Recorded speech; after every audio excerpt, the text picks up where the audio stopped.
Olá, bem-vindos à nossa análise aprofundada de hoje. A gente vai explorar a incrível jornada da craniotomia, sabe? A cirurgia de abertura do crânio. Isso.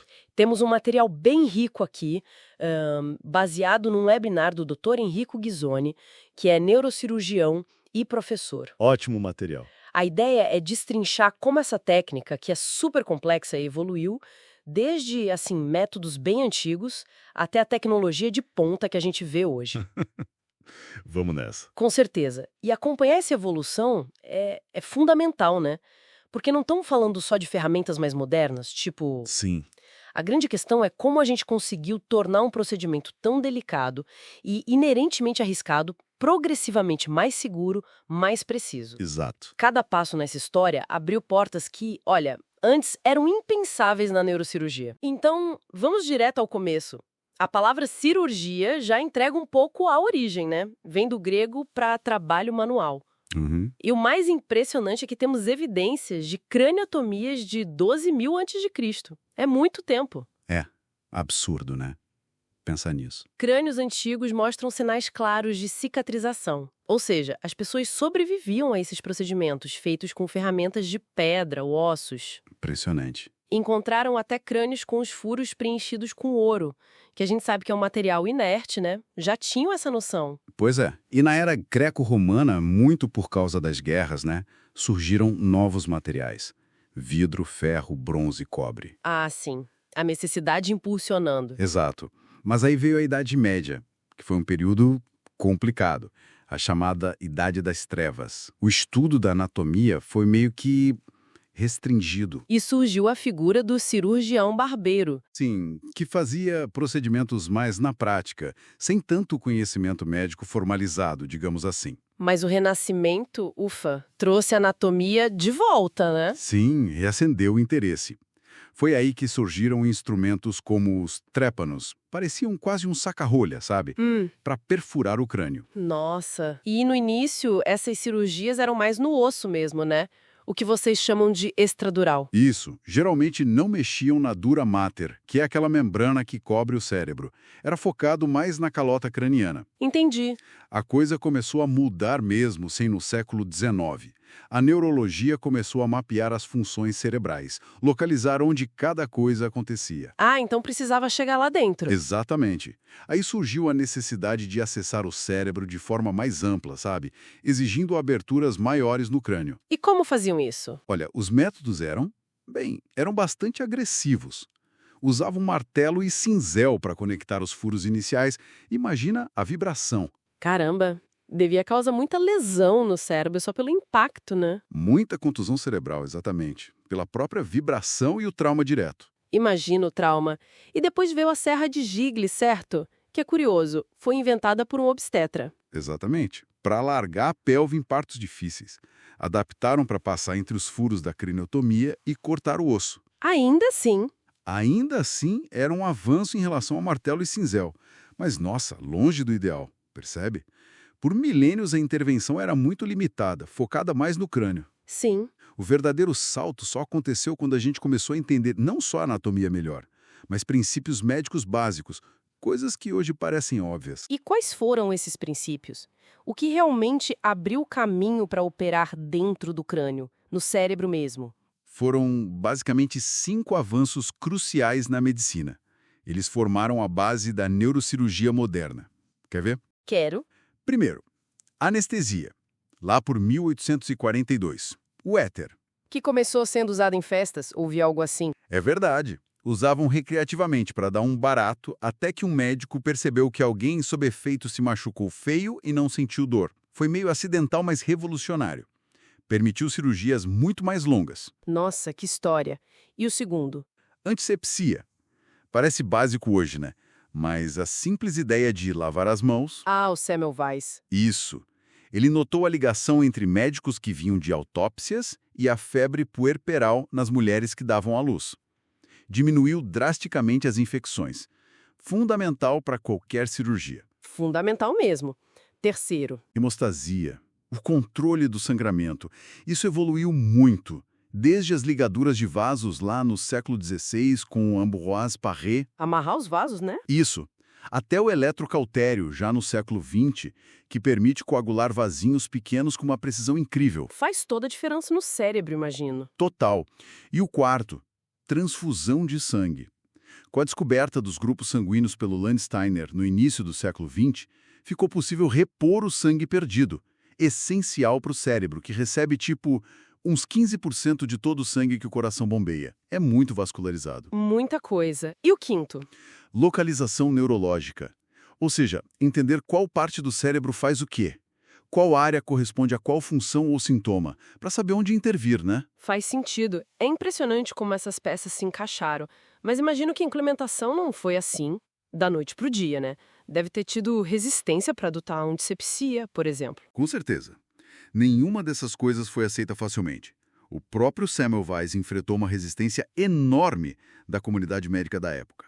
Foi desacreditado, coitado. Que pena. Mas, gradualmente, esses pilares se consolidaram. E junto com eles veio o microscópio cirúrgico, que foi popularizado pelo Dr. Ghazi Yazargil, considerado o pai da microneurocirurgia moderna. Ah, o microscópio. Foi a combinação de tudo isso que tirou a gente da era das incisões gigantescas, traumáticas, e nos trouxe para os procedimentos muito mais precisos, mais estéticos de hoje. Muitas vezes com cortes escondidos ali na linha do cabelo. E essa precisão toda levou a aqueles acessos pela base do crânio que você mencionou antes? Como é que funciona isso? Exatamente. A filosofia mudou, sabe? Em vez de afastar grandes partes do cérebro para chegar numa lesão profunda, o que sempre causa algum dano, né? Mesmo que mínimo, ao tecido saudável, a ideia é remover partes estratégicas do osso, lá na base do crânio. Para criar um caminho. Isso. Criar corredores mais diretos e seguros até o alvo. Por exemplo, a gente pode remover uma pequena estrutura óssea chamada clinoide anterior para tratar um aneurisma perto do nervo óptico, ou desgastar o osso petroso, lá perto do ouvido, para acessar o tronco encefálico. É uma abordagem mais elegante, menos invasiva para o cérebro em si. Faz todo sentido.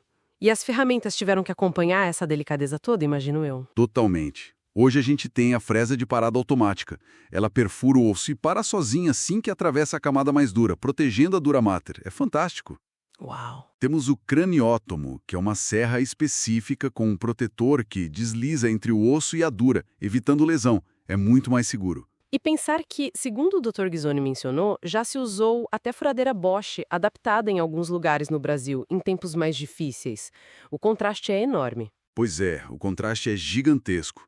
E para esses acessos complexos na base, que às vezes exigem até cortar o osso da bochecha, o arco zigomático, os instrumentos precisam ser extremamente precisos, delicados. E essa tecnologia toda permite coisas como a cirurgia com o paciente acordado, a Wake Craniotomy, certo? Aquela em que o paciente interage durante o procedimento. Exato. Nessas cirurgias, a gente usa a interação para mapear áreas importantes, como a fala, o movimento. Para isso, as ferramentas precisam ser não só precisas, mas também silenciosas, para não assustar o paciente e permitir a comunicação. Claro. Além disso, temos a neuronavigação, que é tipo um GPS para o cérebro. Um GPS? É, para guiar a gente. E até ressonância magnética dentro da sala de cirurgia. Mas, veja bem, nada disso funciona se a primeira etapa, a craniotomia em si, a abertura, não for impecável. É a base de tudo. Entendi. Falando em ferramentas, e os motores que movem essas brocas, essas serras, também evoluíram? Muito. A gente saiu dos perfuradores manuais antigos, passou pelos motores pneumáticos, que eram potentes, mas barulhentos e com muita vibração. Imagino o barulho. E chegamos aos motores elétricos modernos. São bem mais silenciosos, a vibração é mínima e o controle que o cirurgião tem é muito maior. Isso é crucial para a delicadeza exigida na base do crânio e, claro, essencial nas cirurgias com paciente acordado. E tem uma questão prática que o Dr. Ghisoni levantou no material, sobre a reutilização de brocas e fresas que, idealmente, deveriam ser de uso único. Isso me pareceu uma economia que pode sair bem cara. O risco não é só a broca não cortar direito, né? De forma alguma. O ideal é sempre o uso único. Uma broca reutilizada perde o fio, perde a capacidade de corte. Isso obriga o cirurgião a fazer mais força, Ah, e mais força é mais risco. Muito mais risco. Risco de um deslize, de a broca escapar e atingir uma estrutura vital como um nervo importante, o nervo óptico, ou um vaso sanguíneo grande, como a artéria carótida. Um desastre. Nossa Senhora. Fora isso, forçar o equipamento pode danificar o próprio motor cirúrgico, desgastar rolamentos e engrenagens, ou seja, a economia na broca pode acabar custando um motor novo, que é caríssimo. Faz sentido. Comunicação clara entre o cirurgião, a equipe de enfermagem, a central de material, sobre a condição da broca é essencial. Se o cirurgião sente que está precisando fazer força demais, é um sinal vermelho. Tem que trocar. Entendi. É um ponto crítico mesmo de segurança e eficiência. E você mencionou antes da importância da fisiologia. Como é que o funcionamento do cérebro influencia a cirurgia em si? Olha, dois conceitos são chave aqui. O primeiro é a autorregulação cerebral. Autorregulação? O cérebro é fantástico nisso. Ele consegue ajustar o diâmetro dos seus vasos sanguíneos para manter o fluxo de sangue constante, mesmo que a pressão arterial do corpo suba ou desça um pouco, dentro de limites, claro. Certo. O problema é que se a pressão cai muito, como pode acontecer na hora que a anestesia começa, os vasos dilatam para compensar e manter o fluxo. Só que isso faz o cérebro inchar. E um cérebro inchado logo no início da cirurgia é um pesadelo para o neurocirurgião. Complica tudo. Entendi. E o outro conceito? É a doutrina Monroe-Kelly. Pensa no crânio como uma caixa fechada, rígida, inelástica. Ok. Dentro dela tem o cérebro, o sangue e o líquor, que é o líquido céfalo-raquidiano. O volume total disso tudo é fixo. Se alguma coisa aumenta de volume lá dentro, um tumor, um sangramento, ou o próprio inchaço cerebral da autorregulação que falhou, a pressão sobe. Não tem para onde expandir. E aí complica. Complica muito. Mas o contrário também vale. Se a gente consegue diminuir um dos componentes, como drenar um pouco de líquor ou facilitar a saída do sangue venoso, a pressão cai. O cérebro relaxa. Ah, então é por isso que o posicionamento do paciente na mesa é tão importante. Faz todo o sentido agora. A cabeça fica mais alta que o coração. Exatamente. Para ajudar a drenar o sangue venoso e o líquor, usando a gravidade a nosso favor para relaxar o cérebro. Quanto mais alta... Geralmente uma elevação de uns 20 a 30 graus. Isso diminui a pressão intracraniana e facilita muito o trabalho do cirurgião. E para garantir que a cabeça não se mexa nada, nada, nada. Aí a gente usa fixadores cranianos. O mais conhecido é o de Mayfield, que tem 3 ou 4 pinos que se fixam diretamente no osso do crânio. Deixa a cabeça absolutamente imóvel. E para crianças pequenas, com ossinho mais fino? Existem apoios especiais, sem pinos, que acomodam a cabeça com segurança. Ok, então temos os princípios, as ferramentas evoluídas, a fisiologia entendida. Como isso tudo se junta na prática? Assim, num passo a passo de uma craniotomia. Bom, primeiro, a preparação é tudo. Checar todo o material, brocas, serras, motor, microscópio, tudo. Ter a mesa cirúrgica adequada para o posicionamento, o fixador pronto e a figura essencial da instrumentadora cirúrgica. A instrumentadora. Ela organiza a mesa de instrumentos, antecipa cada passo do cirurgião. É um trabalho de equipe muito, muito sincronizado. A equipe toda tem que estar afinada. Imagino. E aí vem o posicionamento. Exato. E ele varia totalmente dependendo de onde a gente quer chegar no cérebro. Tem várias posições. Quais são as principais? Tem o supino, que é deitado de costas, cabeça elevada. É o mais comum. Tem o prono ou ventral, que é de bruços. De bruços. Deve ter um cuidado especial com os olhos, né? Cuidado extremo, para evitar compressão e risco de cegueira pós-operatória. Em cirurgias longas, que podem passar de 12, 14 horas. Nossa. A gente usa coxins de gel para proteger todos os pontos de pressão no corpo. Em crianças, o controle da temperatura é vital. Usamos mantas térmicas porque elas perdem calor muito fácil. Entendi. Que mais? Tem a posição terional, clássica para aneurismas na parte da frente do cérebro. A cabeça vai para trás e roda para o lado, aí o lobo frontal cai um pouquinho pela gravidade e abre espaço. Inteligente. Tem a posição concorde para a parte de trás e de baixo do crânio, a fossa posterior. A cabeça fica dobrada para baixo. Tem que cuidar para não dobrar demais o pescoço e comprimir as veias jugulares, senão o cérebro incha. Certo. tem a park bench, ou banco de praça, deitado de lado, meio recostado. É uma posição complexa, exige muito cuidado com os nervos do braço que fica apoiado, o plexo braquial. Só posicionar o paciente assim pode levar um bom tempo. É demorado. Uau! E aquela semi-sentada? A semi-sentada. Cabeça bem elevada, quase sentado mesmo. É ótima para drenagem venosa, o cérebro fica bem relaxado. Mas tem um risco maior de embolia aérea. Embolia aérea. Ar entrar nas veias. Exatamente. Se uma veia pequena se abre na cirurgia e a pressão lá dentro está mais baixa que a atmosférica, o ar pode ser sugado para dentro. É perigoso. Exige um monitoramento especial com Doppler no esôfago para detectar bolhas de ar. Por isso, usa-se menos hoje em dia. Entendi. Nossa, quanta variação e quanto cuidado só no posicionamento. Vamos pegar um exemplo prático do material. Aquele tumor no tronco encefálico, como foi? Ah, sim. Nesse caso, o paciente foi posicionado em park bench. A cirurgia contou com monitorização neurofisiológica o tempo todo para checar a função dos nervos e neuronavegação para guiar o acesso. O GPS cerebral. Isso. A incisão na pele é pequena, bem planejada sobre o alvo. Depois da antisepsia, de colocar os campos cirúrgicos, e se usa muito soro fisiológico gelado para resfriar a broca durante a perfuração, viu? Ah, para não esquentar o osso. Exato. Aí começa a craniotomia em si, furos com a fresa de parada automática, conectados com o craniótomo, sempre com muito cuidado perto dos grandes canais venosos do cérebro, como o seio sagital.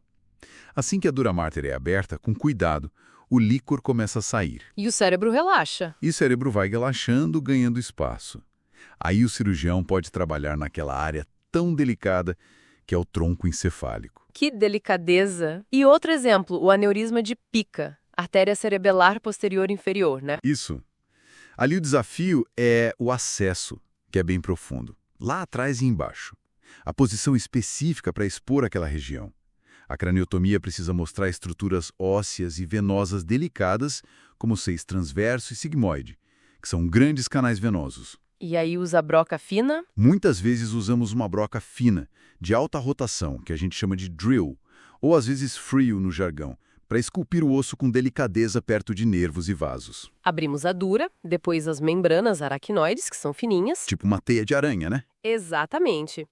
Identificamos o aneurisma, os nervos cranianos que estão ali perto, preparamos o colo do aneurisma, a base dele, com muito cuidado, e aplicamos um clipe metálico para fechar a entrada de sangue nele. E depois tem que checar. Depois, checamos com Doppler ou outro método se o sangue não passa mais para o aneurisma e principalmente se as artérias normais ao redor continuam com fluxo. É um trabalho de ourivesaria, sabe? Precisão absoluta. Imagino a tensão na sala nesse momento, checando se deu tudo certo, antes de começar a fechar. E se a cirurgia corre bem, assim, sem sustos, qual a expectativa de recuperação? Olha, são momentos de concentração máxima da equipe toda, sem dúvida. Mas em casos sem complicações, seja um tumor benigno retirado ou um aneurisma clipado com sucesso, a meta hoje é que o paciente já saia da sala de cirurgia respirando sozinho, sabe? E que esteja conversando logo depois. Já conversando, que incrível! Sim, e a alta do hospital pode acontecer em 48 a 72 horas, em muitos casos. Dessa precisão não vem do nada, né? Exigem um treinamento imenso. Eu achei curiosa aquela história do treino antigo com ovos. Ah, sim. Tentar desgastar a casca do ovo com a broca sem romper a membrana interna. Dá uma ideia da delicadeza que a gente busca, né? É esse o nível. Exato. Hoje, o treinamento em laboratório é indispensável e, claro, muito mais avançado. A gente usa peças anatômicas, cadáveres, para praticar esses acessos complexos à base do crânio, as técnicas de microcirurgia, de endoscopia. E fica parecido com a cirurgia real. O nível de detalhe que a gente consegue simular no laboratório é quase idêntico ao da cirurgia real. As imagens são muito parecidas. E usamos também modelos 3D, impressos a partir dos exames do próprio paciente. Modelos 3D? Sim, para planejar e simular cirurgias específicas. Por exemplo, correções de crânio-sinostose em bebês, que é quando os ossos do crânio fecham antes da hora. A gente imprime o crâniozinho e treina o corte antes. Que fantástico isso! Então, para a gente amarrar tudo, precisamos do material certo, bem checado, do posicionamento perfeito, que é um esforço de equipe, como aquela ideia do colchão especial para proteger o braço que veio de uma enfermeira, né? Sim, ótima lembrança. O trabalho de equipe é fundamental. Uma instrumentadora ou instrumentador eficiente que conheça os tempos cirúrgicos e muito treino com o equipamento que se tem disponível. Aquela analogia da Ferrari foi perfeita. Não adianta ter a máquina se não souber pilotar. Precisamente. A tecnologia é uma ferramenta poderosíssima, mas a habilidade manual, o conhecimento anatômico, fisiológico e o trabalho em equipe continuam sendo a base de tudo. Não tem como fugir disso. Percorremos uma história fascinante mesmo, de pedras lascadas lá atrás à microcirurgia, guiada por GPS e feita com motores elétricos silenciosos. Tudo construído sobre um entendimento cada vez maior da anatomia, da fisiologia e das possibilidades que a tecnologia abre. Uhum. No fim das contas, o que tudo isso significa é que essa busca contínua por segurança e precisão não só tornou possível o que antes era impensável, mas transformou radicalmente os resultados para os pacientes, né? Sem dúvida alguma. Transformou a vida das pessoas. E olhando para o futuro, a pergunta que fica é: qual será o próximo salto? Saímos de grandes aberturas para acessos mínimos. O que vem depois? Será que a gente vai conseguir tratar problemas dentro do crânio com intervenções ainda menores? Talvez sem nem precisar abrir o osso da forma como a gente faz hoje? Com energia focada, quem sabe?